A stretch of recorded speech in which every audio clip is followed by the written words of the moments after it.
Hey guys, কি অবস্থা সবার? Bangla sensei is here with another video. আজকে তোমাদের জন্য একটা সুখবর আছে। আমি হয়তো ৮০,০০০ সাবস্ক্রাইবার হলেই ফেস রিভিল করব। তোমরা অনেকে আমাকে এর জন্য পাগল করে দিয়েছো। আসলে আমার ফেস রিভিল করা হচ্ছিলই না। অনেক ব্যস্ততার কারণে আবার পাশাপাশি ইচ্ছা হচ্ছিল না। কিন্তু অনেক ভাবনার পর চিন্তা ভাবনা করা হলো যে ফেস রিভিলটা করাই দরকার। তাই যখনই আমার চ্যানেলে ৮০,০০০ সাবস্ক্রাইবার হবে আমি তখনই ফেস রিভিল করব। তাই তোমরা বাংলা সেন্সে চ্যানেলটিকে বেশি বেশি সাবস্ক্রাইব করে দাও, যাতে জলদি আমরা ৮০,০০০ সাবস্ক্রাইবারে পরিণত হতে পারি। আর আজকে আমরা এক্সপ্লেন করতে যাচ্ছি নারুটো শিপুডেনের এপিসোড নম্বর ৩৩৫। তাই ভিডিওটি শুরু করার আগে অবশ্যই বাংলা সেন্সে চ্যানেলটিকে সাবস্ক্রাইব করে বেল আইকনটি প্রেস করে দাও, যাতে নিত্য নতুন তোমরা ভিডিও পেয়ে যাও সবার আগে। আর যারা যারা এখনও পূর্বের এপিসোডগুলো দেখোনি, ভিডিওর ডিসক্রিপশন বক্সে চলে যাও, সেখানে পূর্বের এপিসোডগুলোরও লিঙ্ক পেয়ে যাবে। তো চলো আর কোনো কথা না বাড়িয়ে এপিসোডে ফেরা যাক। এপিসোডের শুরুতেই কাবুটো বলে এটা অনেক ফানি। সাসকে বলে কি ফানি? কাবুটো বলে এখন তোমরা দুজন এমন আচরণ করছো যেন তোমরা অনেক ফ্রেন্ডলি। কি হলো সে দু ভাইয়ের যারা একে অপরের সাথে ফাইট করেছিল এবং ঘৃণা করত?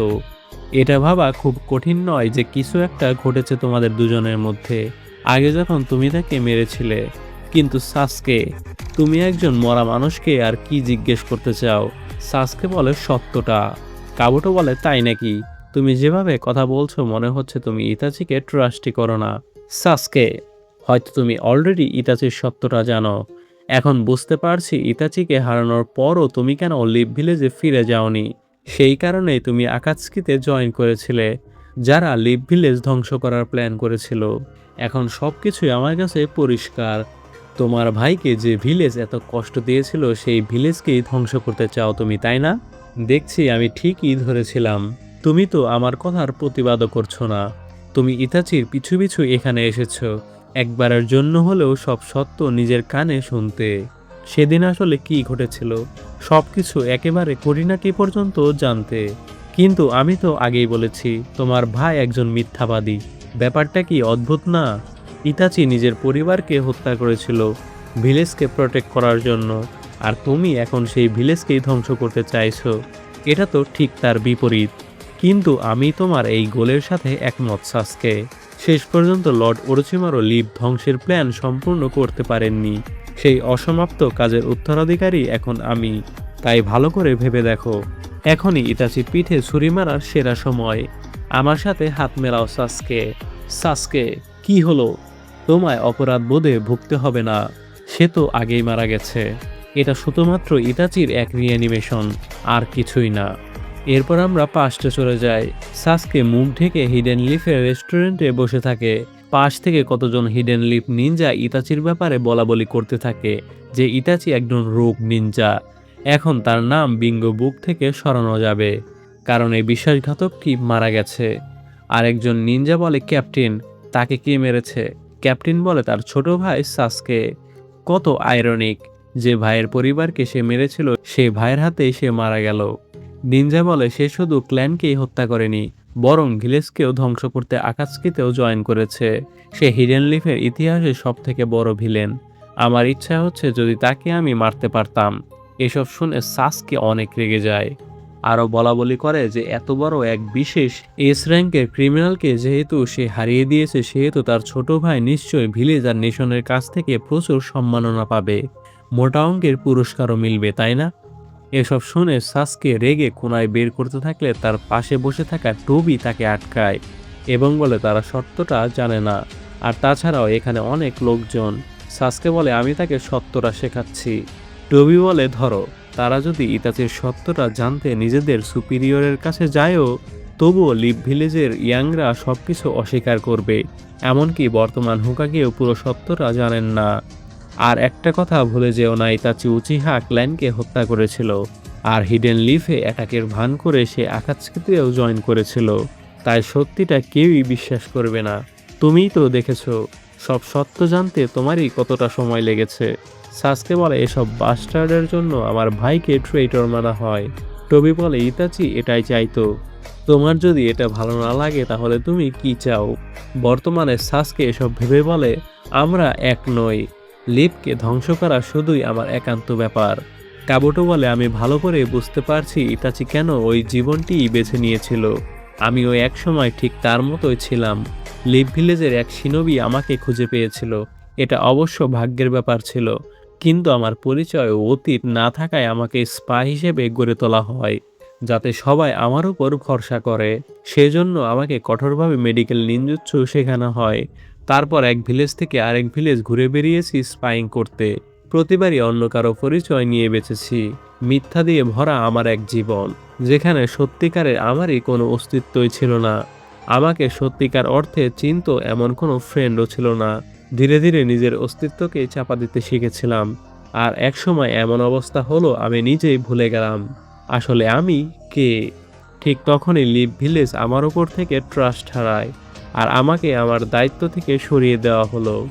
আমি আর ইতাচি দুজনে হিডেন লিভ ভিলেজের জন্য নিজেদের জীবন উৎসর্গ করেছি, কিন্তু বিনিময়ে আমরা কি পেয়েছি? অপমান আর কলঙ্ক। বলো তো লিভ ভিলেজ আমাদের জন্য আদৌ কি কিছু করেছে?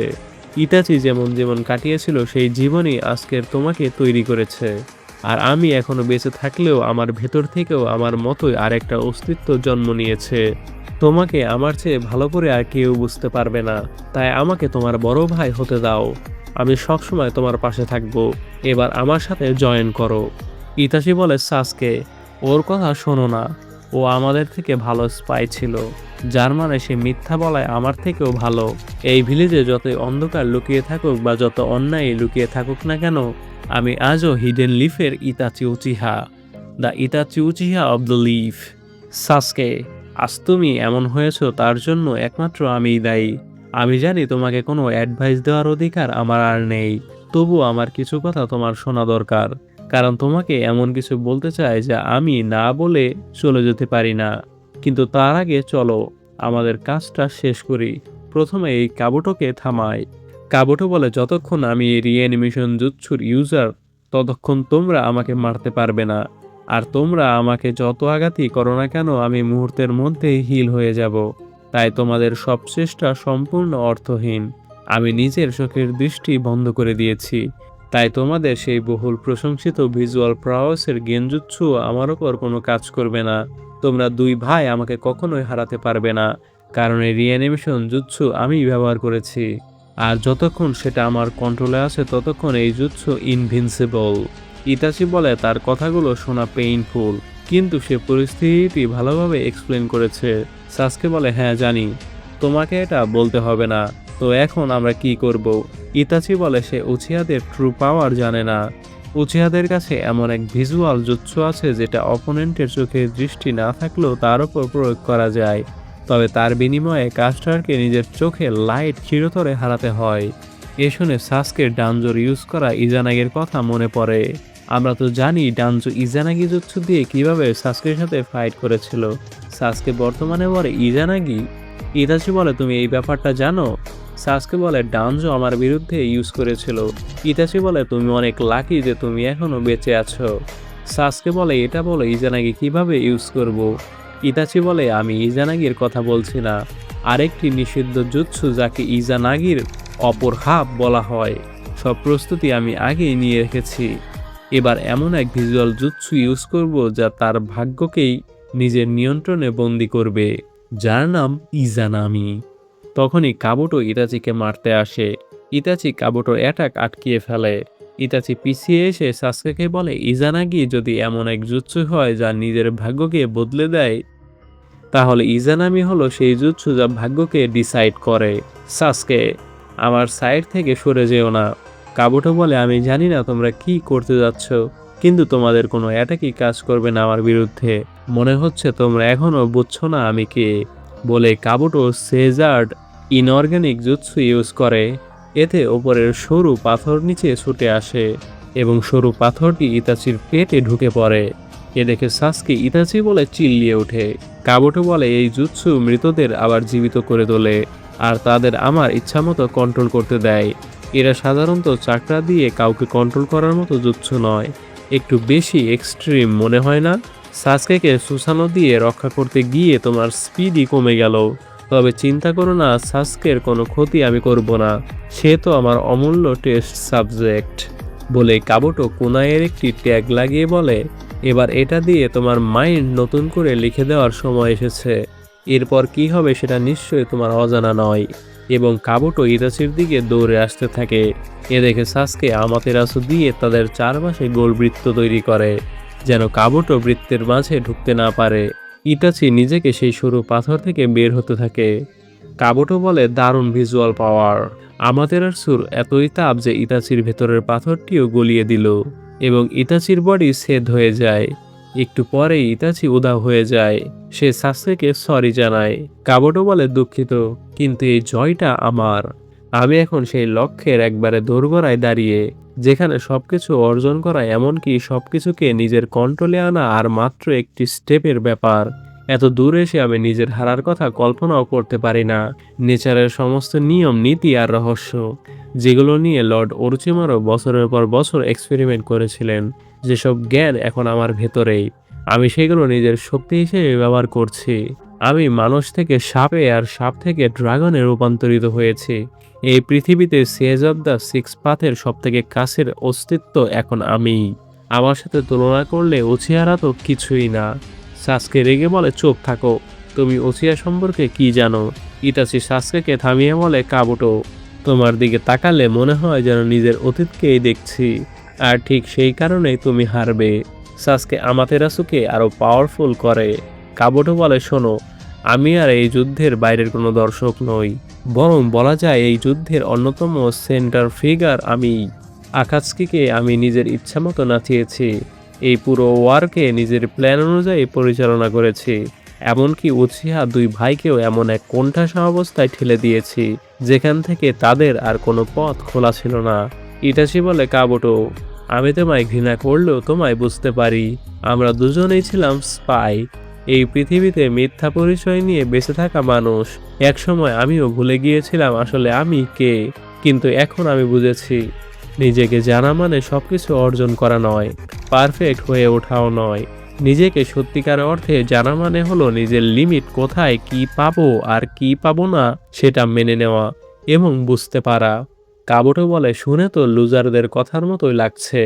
যে কাজ তুমি পারো না সেটা মেনে নেওয়া, এটা কি আসলে হাল ছেড়ে দেওয়ারই আরেক নাম নয়? ইতাচি বলে, না, এর মানে হাল ছেড়ে দেওয়া নয়। এর মানে হলো যেসব কাজ তুমি একা করতে পারো না সেগুলোর জন্য নিজেকে ক্ষমা করতে শেখা। কেউই একা সবকিছু করতে পারে না, সেই কারণেই তোমার পাশে এমন কমরেডসরা থাকে যারা তোমার অপূর্ণতাকে পূরণ করে। আর এটাই তোমায় বুঝতে সাহায্য করে যে তুমি এখনো কি কি করতে পারো, কোন পথগুলো এখনো তোমার জন্য খোলা আছে। যদি সত্যি জানতে চাও তুমি কে, তাহলে তোমার নিজের দিকে আবারও তাকাতে হবে, নিজের ট্রু সেলফকে স্বীকার করতে হবে। আমি সেটা করতে পারিনি। আমি সবার কাছে মিথ্যা বলেছি, এমনকি নিজের কাছেও। নিজেকেই মিথ্যা করেছি, নিজের তৈরি ইলিউশনে বেঁচেছিলাম যে মানুষ নিজের ট্রু সেলফকে মেনে নিতে পারে না। তার পরিণতি একটাই, সেটা হলো ব্যর্থতা, ঠিক যেমনটা আমার হয়েছে। কাবুটো বলে, আর তোমরা দুজনই বা আমার সম্পর্কে আসলে কতটুকুই জানো? আমি কে, আমার অস্তিত্বের প্রকৃত অর্থ কি, সেটার উত্তর খুঁজে বেড়াচ্ছি আমি আমার নিজের ওয়েতে, সারা জীবন ধরে। এরপর আমরা কাবুটোর পাস্ট দেখতে পাই। যখন সে বাচ্চা ছিল, কাবুটো আঘাতপ্রাপ্ত হয়ে গাছের মধ্যে হেলান দিয়ে শুয়ে থাকে। কয়েকজন বাচ্চা বলে, বাজি ধরে বলতে পারি সে ওই নেশন থেকে এসেছে যেখানে যুদ্ধ হচ্ছে, তার মাথা দিয়ে রক্ত বের হচ্ছে। এখন আমরা কি করব? একজন মেডিকেল মেয়ে নিনজা কাবুটোকে হিল করে। সে তার ভাই উরুশিকে বলে, ওর আঘাতগুলো তোমার সেদিনের আঘাতের মতো গুরুতর নয়, চিন্তা করো না। কাবুটোর চোখ খুললে মেয়েটি বলে, আমাকে দেখে হয়তো মনে হয় না, কিন্তু আমি কিছুটা মেডিকেল নিনজুৎসুও জানি। আচ্ছা, তোমার মা বাবা কোথায়? কাবুটো কোনো উত্তর না দিলে উরুশি বলে, সে কি কিছুই বলতে পারে না? এরপর তারা কাবুটোকে বাড়ি নিয়ে যায়। কাবুটো ইতাচিদের বলে, সেটাই আমার প্রথম মেমোরি ছিল। আমি একা ছিলাম, আমার কেউই ছিল না শুরু থেকে। আমি আমার বাবা মাকে চিনতামই না, নিজের নামও জানতাম না। পাস্টে সেই মেয়েটি কাবুটোর মাথায় ব্যান্ডেজ করে দেয়। উরুশি বলে, থ্যাঙ্কসও বলবে না? একটুকুও ম্যানার নেই তোমার। সে কাবুটোকে হেলমেটের মতো কিছু একটা পরিয়ে বলে, আমরা চাই না আবারও তোমার মাথায় এমন হোক, তাই এটা নাও। তোমার ম্যানার নেই, প্যারেন্টস নেই, এমনকি নামও জানো না। এটা প্রথমবার শুনলাম। মেয়েটি কাবুটোকে বলে, তুমি এখন থেকে এখানেই থাকবে এবং আমি তোমার মা হব। তোমার যখন যা লাগবে সেগুলো আমার কাছে চাইতে পারো। উরুশি বলে, তোমার নাম না থাকায় ওকে ডাকা বেশ ভালো ঝামেলারই হয়ে যাচ্ছে। মেয়েটি বলে, কি নাম রাখা যায় ওর? কাবুটো নামটা কেমন হয়? হেলমেটের মতোই শোনাচ্ছে নামটা। বাচ্চারা বলে, এটা সাধারণ একটা নাম। মেয়েটি বলে, এত বেশি ভাবার দরকার নেই। এসব শুনে কাবুটো একটু মুচকি হাসে। বাচ্চারা বলে, সে হাসতেছে। আমার মনে হয় তার নাম পছন্দ হয়েছে। রাতের আলোয় সবাই ঘুমিয়ে থাকলে কাবুটো দরজার বাইরে কথার আওয়াজ শুনতে পায়। মেয়েটির কাছে ভিলেজের দুজন লোক এসে বলে, ভিলেজ আর নেশনের দেওয়া সামান্য ত্রাণে আর আমাদের চলবে না। ভিলেজ হোক বা নেশন, কেউই আমাদের আর এক পয়সাও দেবে না। আমাদের আরেকবার তাদের সাথে কথা বলতেই হবে। এখন যা আছে তা দিয়ে কোনো মতে দিন কাটছে। তার উপর আমরা নতুন একজনকে আশ্রয় দিয়েছি। মেয়েটি বলে, বুঝেছি, আমি এ নিয়ে কিছু একটা করব। তখনই কাবুটো পার হয়ে গেলে লোকেরা শব্দ শুনতে পায়। লোকটি ভেতরে এসে কাবুটোর উপর রেগে বলে, তুমি এই সময় এখানে কি করছো? এখন তোমার বিছানায় থাকার কথা। এ শুনে কাবুটো ভয় পেতে থাকে। তখনই কাবুটোর মা লোকটিকে বলে, সেই নতুন এখানে এসেছে, সে রুলস তেমন জানে না, দয়া করে তাকে আরেকটা সুযোগ দিন। এই শুনে লোকটি বলে, তুমি তো খুবই উদার। লোকটি কাবুটোকে ঘড়ি দেখিয়ে বলে, দেখো কত বাজে, তুমি 20 মিনিট লেট করে ফেলেছ। তুমি কি ঘড়িও বোঝো না? আরেকজন লোক বলে, সে এখনো ছোট, চলো এখন ঘুমাতে যাই। তখন কাবুটো বলে, 9টা বাজে।